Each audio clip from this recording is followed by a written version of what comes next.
আপোনাৰ মোৰ জন্মও নিজৰ মতে হোৱা নাই, মৰিবও নোৱাৰো নিজৰ মতে, জীয়াই থাকিবও নিজৰ মতে নোৱাৰো। নিজৰ মতে জীয়াই আছে জানো কোনোবা? নাই ন। উশাহ নিশাহকেইটাৰ ওপৰতে আমাৰ অধিকাৰ নাই। ভাগৱতে সেই স্পষ্টতাটো দিব বিচাৰিছে যে সকলো কথা আমাৰ ওপৰত নিৰ্ভৰ নকৰে।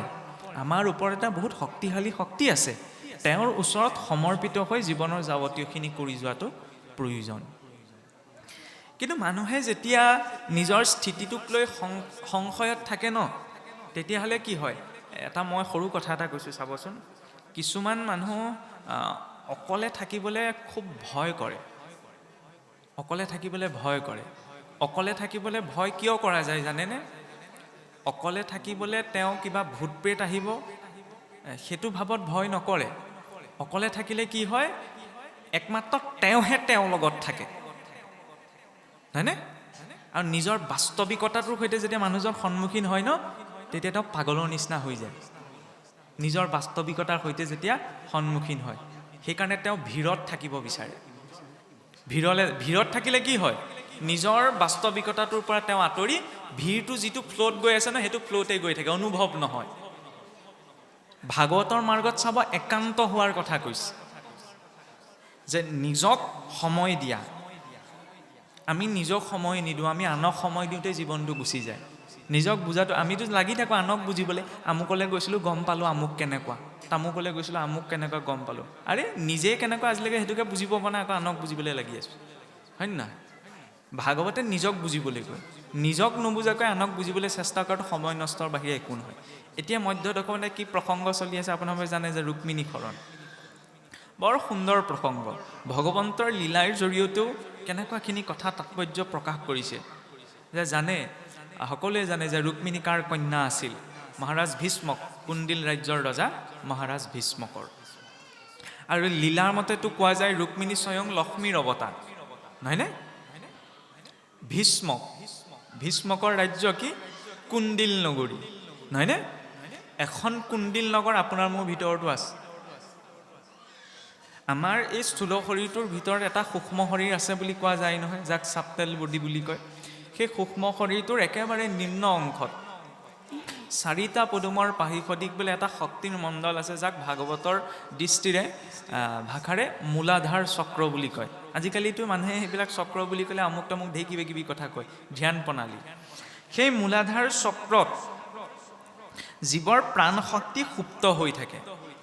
গোটেই জীৱনটো ব্যক্তিজনে আধ্যাত্মিক সাধনা কৰে ঊৰ্ধ্বগামী হ'বলৈ। সেই প্ৰাণ শক্তি লিংগদ্বাৰ আৰু গুহ্যদ্বাৰৰ মাজত যি প্ৰাণ শক্তি আছে ন, তাক সুষুম্না নাড়ীৰে ঊৰ্ধ্বগামী কৰা।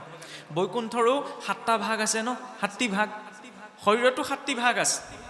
মূলাধাৰ, স্বাধিষ্ঠান, মণিপুৰ, অনাহত, কণ্ঠত বিশুদ্ধি, আজ্ঞা আৰু ব্ৰহ্মৰন্ধ্ৰত সহস্ৰাৰ। যেতিয়ালৈকে 7টা স্তৰ পাৰ নকৰে জীৱৰ প্ৰাণ শক্তিয়ে, তেতিয়ালৈকে সি মুক্তি নাপায়। এতিয়া সেই কুণ্ডিল নগৰত সেই প্ৰাণ শক্তিটো যেতিয়া পাক খাই পেলাই বদ্ধ হৈ থাকে ন, তাকে কোৱা হয় কুণ্ডলিনী শক্তি বুলি। যোগ শাস্ত্ৰত তেনেকৈ কোৱা যায়।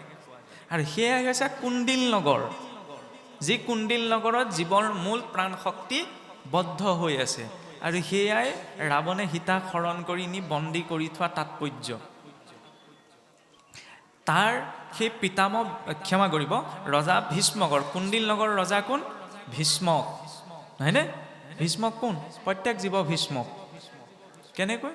কাৰণ ভীষ্মকৰ কন্যা কোন? ৰুক্মিণী। ৰুক্মিণীৰ তাৎপৰ্য কি? ৰুক্মিণী কাৰ অংশ অৱতাৰ বুলি দেখুৱাইছে? লক্ষ্মী। ঐশ্বৰ্য কি? শক্তি। প্ৰত্যেক জীৱৰ শৰীৰত অস্তিত্ব তেতিয়ালৈকে সম্ভৱ যেতিয়ালৈকে শৰীৰত শক্তি আছে, নহয়নে? শক্তি অবিহনে জীৱটো বৰ্তি থাকিব নোৱাৰে, নহয়নে? আজি মই কথাও কৈ আছোঁ শক্তিৰ বাবদহে। যেতিয়া সেইবাবে শক্তি আৰু শিৱ অভিন্ন বুলি যে কয়, এনেকুৱা এটা কথা শুনিবলৈ পাইছেনে? কিয়? শিৱ শব্দে জীৱকো বুজায়, যি চৈতন্য পৰম মংগলময়। কিন্তু সেই পৰম মংগলময় চৈতন্য শিৱৰ অস্তিত্ব তেতিয়ালৈকে যেতিয়ালৈকে লগত শক্তি আছে। আৰু সেই শক্তিক পাবলৈ কোনে চেষ্টা কৰিছে? তেওঁৰ ভাতৃ ৰুক্মিণীৰ ভাতৃ কোন? ৰুক্মাংগদ বা ৰুক্মবীৰ, নহয়নে? কিন্তু ৰুক্মবীৰে কাহিনীটো সকলোৱে জানেই, সেইকাৰণে মই ইমান সোমাব বিচৰা নাই এনেই কাহিনীটোত। যে যেতিয়া ৰুক্মিণীৰ বিবাহৰ প্ৰসংগ আহে, তেতিয়া তেওঁৰ পিতৃ ভীষ্মকৰ মনত কৃষ্ণৰ প্ৰতি শ্ৰদ্ধা আছে। আৰু যেতিয়া গম পালে ৰুক্মিণী আইৰ মুখেদি যে তেওঁৰ কৃষ্ণৰ সৈতে বিবাহ হ'বলৈ ইচ্ছা, কিন্তু তেওঁৰ ভাতৃ ককায়েক ৰুক্মবীৰে সেই ক্ষেত্ৰত অসন্মত প্ৰকাশ নকৰিলে। ৰুক্মিণীক কালৈ বিবাহ দিব বিচাৰিছিল? শিশুপাল, নহয়নে? এতিয়া চাওক, প্ৰবৃত্তি দুটা আছে, এটা দৈবিক প্ৰবৃত্তি, এটা আসুৰিক প্ৰবৃত্তি। দৈবিক প্ৰবৃত্তিটো শৰীৰতে জন্ম, সি ঈশ্বৰৰ সৈতে জড়িত হ'ব বিচাৰে, নহয়নে? কিন্তু লগতে আসুৰিক প্ৰবৃত্তিটো আছে, ককাই ভাই। সুৰ আৰু অসুৰসকল ককাই ভাই নহয় জানো? দেৱতা আৰু অসুৰ ককাই ভাই নহয় জানো? দৈবিক সম্পদ আৰু আসুৰিক সম্পদ শৰীৰতেই নাই জানো? এখন সমুদ্ৰ মন্থন ইয়াতোতো হৈ আছে। ৰুক্মিণী আৰু ৰুক্মবীৰ একেজন পিতৃৰ সন্তান। এজনে প্ৰকৃতিস্বৰূপা সেই ৰুক্মিণীয়ে কৃষ্ণৰ সৈতে জড়িত হ'ব বিচাৰিছে, কিন্তু ৰুক্মাংগতে বা ৰুক্মবীৰে তাক বাধা দিছে। জীৱনতো এনেকুৱা কেতিয়াবা হয়নে নহয়? বিচাৰে ঈশ্বৰৰ সৈতে সংযুক্ত হ'ব, কিন্তু কিবা এটাই নিদিয়ে, ইমানখন কিয় কৰিব লাগিছে, হয়নে নহয়? এনেকুৱা এটা পৰিস্থিতি সাপেক্ষে কথাবিলাক ৰজিতা খুৱাই চালে বুজিবলৈ সুবিধা হয়। কাৰণ মানুহে সেইটো কথাতহে ইণ্টাৰেষ্ট দিয়ে যিটো কথাত নিজক বিচাৰি পায়, হয়নে নহয়? মানুহে আপুনি এইটো ভাবে নি যে মানুহে কাৰোবাৰ দুখত দুখী হৈছে, সঁচাকৈ দুখী হৈছে? তেওঁ দুখী নাই হোৱা। তেওঁ দুখত কিয় কান্দিছে? তেওঁৰ দুখটোৰ সৈতে তেওঁ নিজৰ দুখটো অকণমান কিবা এটা সাদৃশ্যতা দেখা পাইছে, সেইকাৰণে তেওঁ কান্দিছে। কোনোবাই হাঁহিছে, কিয় হাঁহিছে? তেওঁৰ সুখটোৰ সৈতে তেওঁ নিজৰ জীৱনতো পোৱা কিবা এটা তেওঁ সম্পৰ্ক সূত্ৰ বিচাৰি পাইছে, সেইকাৰণে তেওঁ সুখী হৈছে। নহ'লে চাওকচোন, কাৰোবাৰ লগত বেয়া ঘটনা এটা ঘটিল, তাকে দেখি কোনোবা দুখিত হৈছে, আকৌ বেয়া ঘটনাটো দেখি কোনোবা সুখীও হয় নহয়। কাৰণ তেওঁ ইণ্টেনশ্যনটো কেনেকুৱা, সেইটোৱে মেটাৰ কৰে ন। এতিয়া চাওক, বিবাহৰ প্ৰসংগ চলি থাকোঁতেই যেতিয়া স্বয়ম্বৰৰ আয়োজন হ'ল, স্বয়ম্বৰত ইতিমধ্যেই যদি ভগৱান কৃষ্ণ উপস্থিত যথা সময়ত নহয়গৈ, তেতিয়াতো ৰুক্মিণীৰ বিবাহ শিশুপালৰ সৈতে নিশ্চিত হৈ থাকিব। আৰু তাতে এটা কথা চাওক, এই সংস্কৃতিটোত পিতামহ ভীষ্মক, তেওঁতো কুণ্ডিলৰ ৰজা আছিল। ৰুক্মবীৰে যদিও কৈছিল শিশুপালৰ সৈতেহে ৰুক্মিণীৰ বিবাহ হ'ব, আৰে বাপেকে ধমকি দিব লাগিছিল, হয় নহয়? যে তই ক'লেই নহ'ব নহয়, ৰুক্মিণীও বিচাৰিছে কৃষ্ণক, ময়ো বিচাৰিছোঁ কৃষ্ণক, গতিকে ৰুক্মিণীৰ বিবাহ কৃষ্ণৰ সৈতেহে হ'ব। ভীষ্মকে কিয় গালি পাৰিব নোৱাৰিল? জীৱৰ গতিটো তেনেকুৱাই। আমি কোনোবাই যদি মোক কিবা এটা বেয়াকৈ কয়, তেতিয়া বোলে মোৰ ইগত লাগি যায়, ইগত লাগি গ'লে মই ৰিপ্লাই দিম, কাক কথা ক'বলৈ আহিছে, এনেকৈ মানুহে কয় নকয়? কিন্তু সেই ইগ'টো বেচলেছ। কিয় বেচলেছ? কাৰণ ৰুক্মবীৰে সদায় বেয়াটোতে প্ৰবৃত্ত কৰাই আছে। তাত আকৌ মই নিজকে শাসনটো দেখুৱাব পৰা নাই নহয়, হয় নহয়? শিশুপালৰ কথা কওঁতে মই যেতিয়া বেয়া প্ৰবৃত্তিটোৰ সৈতে মানুহটোক জড়িত হ'বলৈ মোক কৈছে, মোৰ ভিতৰৰ বেয়া প্ৰবৃত্তিটোৱে, তেতিয়া মই শাসনটো দেখুৱাব পৰা নাই নহয়। কিয় হ'ম? মনটোৱে ক'লেই হ'বনে মই বেয়া বস্তুটো কিয় খাম, মই বেয়া কথাটো কিয় ক'ম, হয় নহয়? সেইকাৰণে জীৱক যে অধীন বুলি কয়, এনেই নকয়। যদিও এই পুৰঞ্জনপুৰীৰূপী ভাৰতবৰ্ষৰ জীৱ একমাত্ৰ অধীশ্বৰ, কুণ্ডিল নামৰ নগৰীৰ পিতামহ ভীষ্ম ৰজা, কিন্তু সেই পিতামহ ভীষ্মৰূপী জীৱৰ ওপৰতো কাৰ শাসন চলে? সেই অসুৰত্বৰ শাসন চলে। এতিয়াও অসুৰত্বৰ শাসনেইটো চলি আছে। কিয় কোৱা হৈছে? নহ'লে আপুনি চাওকচোন, যেতিয়া হনুমন্ত, সৰু কথা এটা কৈছোঁ মই, যেতিয়া হনুমন্ত গৈ সীতাৰ খবৰ দিবলৈ গৈ ৰাৱণৰ লংকাপুৰীত উপস্থিত হ'লগৈ, যেতিয়া পিছত বন্দী কৰি যে ব্ৰহ্মাস্ত্ৰত বন্দী হৈ পেলাই যে হনুমন্তক ধৰি লৈ গৈছিল ৰাৱণৰ ৰাজসভালৈ, আচ্ছা, তেতিয়া হনুমন্তই ৰাৱণক যেতিয়া কথোপকথন চলিছিল, তেতিয়া হনুমন্তই ৰাৱণক সম্বোধন ধৰিছে সেই লংকেশ্বৰ বুলি, হয় নহয়? লংকেশ্বৰ যি লংকাৰ যি ঈশ্বৰ। আমি হোৱাহেঁতেন কি বুলি ক'লোহেঁতেন? চিধাই কুকুৰ মেকুৰীৰ পৰা আৰম্ভ কৰিলোহেঁতেন, হয় নহয়? ভগৱান কৃষ্ণই পঞ্চপাণ্ডৱৰ সৈতে দুৰ্যোধনৰ সৈতে সন্ধি কৰিবলৈ আহিছে। তোমালোকে পঞ্চপাণ্ডৱক 5খন গাঁও দি দিয়া, এইখন যুদ্ধ কৰি এনেই মিছাতে মৰিব নালাগে, হয় নহয়? দূত হৈ আহিছে প্ৰস্তাৱ এটা লৈ। ভগৱান কৃষ্ণ দ্বাৰকাৰ অধিপতি, জগতৰ ঈশ্বৰ। দুৰ্যোধনকতো গালি এটা হ'লেও পাৰিব লাগিছিল। আহি পেলাই কি সম্বোধন কৰিছে? যে হে কুৰু ৰাজকুমাৰ। বাক্যৰ মৰ্যাদা চাওক, বাক্যৰ মৰ্যাদা ঈশ্বৰেও ৰক্ষা কৰিছে। আজিকালি বাক্যৰ মৰ্যাদা চাওক, মাক দেউতাকৰ নামত গালি দিয়ে, হয় নহয়? ককাই ভাই নামত গালি দিয়ে। তাৰপিছত এইফালে ৰাম নাম লৈ জানো কিবা লাভ আছে? নাই ন? যেতিয়ালৈকে বাক্য সংযম নহয়, চব ষষ্ঠী স্থান, লাভ নাই। কাৰণ বাক্যটোৰ ওপৰত বহুত কথা নিৰ্ভৰ কৰে, হয়নে নহয়? মই কাক কি কৈছোঁ সেইটো আনক প্ৰভাৱ পেলোৱাৰ লগে লগে নিজৰ মানৱ পটতো প্ৰভাৱ পেলায়, হয়নে? আজিকালি কিমান সেইবিলাক শব্দ আছে, কিছুতো এনেকুৱা আপোনাৰ ভাল কিবা এটাও বেয়া শব্দটো উচ্চাৰণ নকৰাকৈ ক'ব নোৱাৰে। এইটো সমালোচনা নহয়, এইটো নিকৃষ্টতা। মানুহে ইমান আগতে অসুৰেও ইমান বেয়া মান মতা নাছিল যিমান আজিকালি আমাৰ মানুহে মাতে, হয়নে? তাৰপিছত মই ভাবিছোঁ কি আৰু মই শুদ্ধ হৈ যাম, মই গতি পাম, খোজটো গতি পাম। মোৰ যদি বাক্যকেইটাই সংস্কাৰ হোৱা নাই, বাকী নীতি নিয়ম পিছত, হয়নে নহয়? কাৰণ সকলো নীতি নিয়ম সকলোৱে পালন কৰিব নোৱাৰে, নহয়নে? আজি শৰণীয়া, ভজনীয়া, পৰমাৰ্থ ক্ৰম আছে। এই তিনিটি স্তৰত যেতিয়া ভক্তসকল থাকে চবৰে নীতি নিয়মৰ তাৰতম্য কিছুমান আহি পৰে, হয়নে নহয়? সকলোৱে সেইখিনি নোৱাৰে, সেইটো স্বাভাৱিক কথা। কিন্তু বাক্যটোতো সংস্কাৰ কৰিব পাৰে, সেইটোতো গুৰুত্বতা নাই। আদি এষাৰ বাক্য কৈ দিলে মানুহৰ কেতিয়াবা জীৱন ৰক্ষা পৰি যায়, হয়নে নহয়? কোনোবা দুখত আছে, সান্তনাৰ বাণী এষাৰ দিলে তেওঁ মনত সকাহ অকণমান পায়। ঈশ্বৰে ইমান ডাঙৰ শক্তিশালী বস্তু এটা দিছে, নহয়নে? আমি কাৰোবাক ধন, টকা পইচা, বেলেগ বয় বস্তু দি সহায় কৰিব নোৱাৰিলে বাক্যৰে সহায় কৰিব পৰা যায় ন? তেতিয়াহ'লে বাক্যত শুদ্ধতাটো লাগে, হয়নে? যেতিয়ালৈকে বাক্য শুদ্ধি নহয় তেতিয়ালৈকে নাম শুদ্ধ কেনেকৈ হ'ব? কৃষ্ণ বুলি কৈ দিলে এয়া শুদ্ধ নাম বুলি ভাবে নি আপুনি? নহয়, কৃষ্ণ বুলি ক'লে সেয়া শুদ্ধ নাম হ'ব নোৱাৰে যদিহে তাত শুদ্ধতাটো নাই। নহ'লেতো কৃষ্ণ, ৰাম, হৰি, নাৰায়ণ চবেই কৈ আছে। অজামিলে এবাৰ কৰি ইমান ভাৱ আহিলে, আমি হাজাৰবাৰ ক'লেও ভাৱ অহা নাই। শব্দটোতো একেটা, কিন্তু ইয়াতো কিহৰ কথা আহে? লেবেলটো কি, হয়নে নহয়? কৃষ্ণ বুলি কওঁতে ভাৱটো তেতিয়া আহিব যেতিয়া শুদ্ধটো, বাক্যত শুদ্ধতাটো থাকিব। মই যদি খাওঁতে উঠোতে বহুতে অকল বেয়া মাতটোকে মাতি থাকোঁ আৰু কিটো থাকিলে, হয়নে? সেইকাৰণে মৰ্যাদা সাপেক্ষে আন একো নহ'লেও অন্ততঃ জীৱনত এটা প্ৰতিজ্ঞা লাগে। ঈশ্বৰে মুখখন দিছে, আজিৰ পৰা যাতে মই জীৱনত আৰু কোনো ধৰণৰ অশ্লীল বাক্য ব্যৱহাৰ নকৰোঁ, সেইকণটো ঈশ্বৰক দিব পাৰোঁ। ঈশ্বৰ, আমি চাকি গছ জ্বলাওঁ, ধূপ গছ জ্বলাওঁ, ভাবেনি এইবিলাক ঈশ্বৰৰ কাৰণে কৰা হৈছে বুলি? কাৰ কাৰণে কৰা হৈছে? এই যে ভাগৱতৰ বেদী সজোৱা হৈছে, চাকি জ্বলোৱা হৈছে, নামঘৰত ভাগৱত পাঠ পতা হৈছে, নামঘৰ বনোৱা গৈছে, আমি সেইটোৱে ডাঙৰ ভ্ৰম পালি থাকোঁ। আমি ভাবোঁ কি আমি ভগৱানৰ কাৰণে কৈছোঁ, ভগৱানৰ কাৰণে। একো ভগৱানৰ বাবে কৰা হোৱা নাই, এই সকলো আমি নিজৰ বাবে কৰিছোঁ। কিয় কৰিছোঁ? চাকি গছ জ্বলাই, ধূপ গছ জ্বলাই, ভাগৱতৰ বেদী ভাগ সজাই, যাতে তাত এটা শুদ্ধ সাত্বিক পৰিৱেশ সৃষ্টি হয়, নহয়নে? সেই পৰিৱেশটোলৈ যেতিয়া মোৰ চঞ্চল মনটো যাব, মোৰ মনটো যাতে স্বাভাৱিকতে বাধ্য হয় সেই পৰিৱেশটোত সেৱাভাগ কৰিবলৈ, নহয়নে? আপুনি ঘৰত সেইখিনি আগমুহূৰ্তলৈকে ঢেৰ কথা গাই আহিলোঁ, কিন্তু যেই নামঘৰত সোমালোঁ তেওঁ লাগিলে শাস্ত্ৰ নপঢ়কে, এই বোলে নামঘৰত সোমাবলৈ গৈছোঁ, ভাগৱত পঢ়ি আছে, তেওঁ মূৰটো দুৱাইহে সোমাই আহিলোঁ, হয় নে নহয়? তেওঁ মূৰটো দুৱাবলৈ কোনে বাধ্য কৰিলে? লিখি থৈছে নি ক'ৰবাত যে মূৰ দুৱাইহে সোমাব বুলি, নামঘৰলৈ গৈ সেৱা কৰিবই লাগিব বুলি? নাই কৰা। কিন্তু জানক নাজানক তেওঁ আহিছে, আহি পেলাই মূৰটো দুৱাইছে, কাৰণ তাৰ পৰিৱেশটো এনেকুৱাকৈ নিৰ্মাণ কৰা হৈছে যে অন্তৰৰ পৰা তেওঁ সেই ভাৱটো গুচি আহিছে। এইটো কাক লাগে? আমাকহে লাগে, ভগৱানক নালাগে নহয়।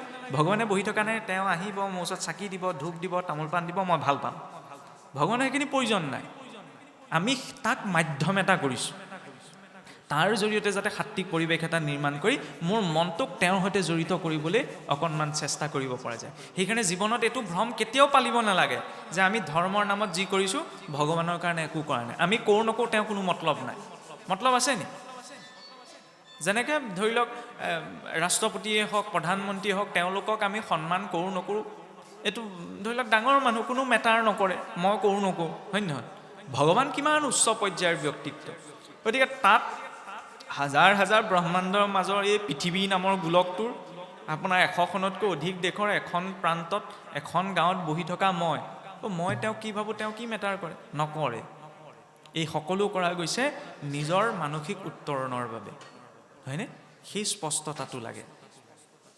এতিয়া চাওক, সেই স্পষ্টতাটোৰে আগবাঢ়িবলৈ যাওঁতে যেতিয়া ৰুক্মিণীয়ে নিজেওতো ভগৱান কৃষ্ণক মনৰ পৰা ভাবি যথাসময়ত এইটো বিশ্বাস থাকিব লাগিছিল যে কৃষ্ণক মই ইমান বিচাৰিছোঁ, এনেও ভগৱানৰ ওপৰত মোক বিশ্বাস আছে, তেওঁ যথাসময়ত আহি উপস্থিত হ'বই। কিন্তু তেওঁৰ মনত কি আছে?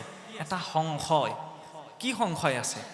যে মই মনৰ পৰা ভগৱানক কৈছোঁ ঠিকেই, কিন্তু কিজানি মোৰ বাৰ্তাটো তেওঁৰ ওচৰত পোৱাগৈ নাই, তেওঁ বুজিব পৰা নাই, সেইকাৰণে মাধ্যম কাৰ লৈছে? বেদনিধি নামৰ বোলে এজন ব্ৰাহ্মণৰ প্ৰসংগ আহে, নহয়নে? বেদনিধিক ভগৱানৰ প্ৰতি পত্ৰখন লিখি পঠাইছে যে প্ৰভু আপুনি সোনকালে আহি পেলাই মোক উদ্ধাৰ কৰি নিয়কহি। তাৰ পৰা কি বুজোৱা গৈছে? জীৱৰ ভাৱ ভক্তিৰ ক্ষেত্ৰত স্তৰটো যিমানেই গভীৰ নহওক কিয় মাধ্যম এটা লাগিবই, নহয়নে? জীৱই প্ৰত্যক্ষ ৰূপত লাগিলে সেয়া লক্ষ্মীৰ অংশই নহওক কিয়, ৰুক্মিণী লক্ষ্মীৰ অংশ ন, তেওঁ মনত ভবালৈকে আমিতো কওঁৱেই ভগৱানে মনে ভাবিলেই পায়।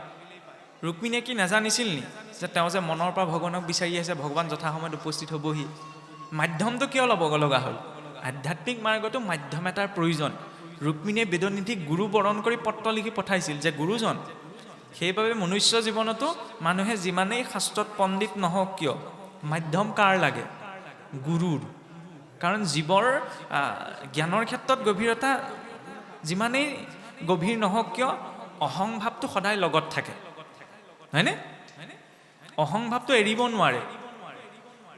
আৰু মানুহে যে কয় অহংভাৱটো এৰিব লাগিব, সেই বুলি কোৱাটো এটা ভ্ৰম। কোনেও অহং এৰিব নোৱাৰে। অহংকাৰ পৰিমাণটো বেলেগ বেলেগ হ'ব পাৰে। কিয় এৰিব নোৱাৰে? কাৰণ অহংকাৰৰ পৰাটো সৃষ্টি হৈছে। সাত্বিক অহং, ৰাজসিক অহং, তামসিক অহং, হয়নে নহয়? ত্ৰিবিধ অহংকাৰৰ পৰা গোটেই সংসাৰখন নিৰ্মাণ হৈছে। তেতিয়ালৈকে সংসাৰত থকালৈকে আপুনি মই তাক এৰিব নোৱাৰোঁ। খালি পৰিমাণটো কমাব পাৰোঁ আৰু দিশটো সলাব পাৰোঁ। কেনেকৈ?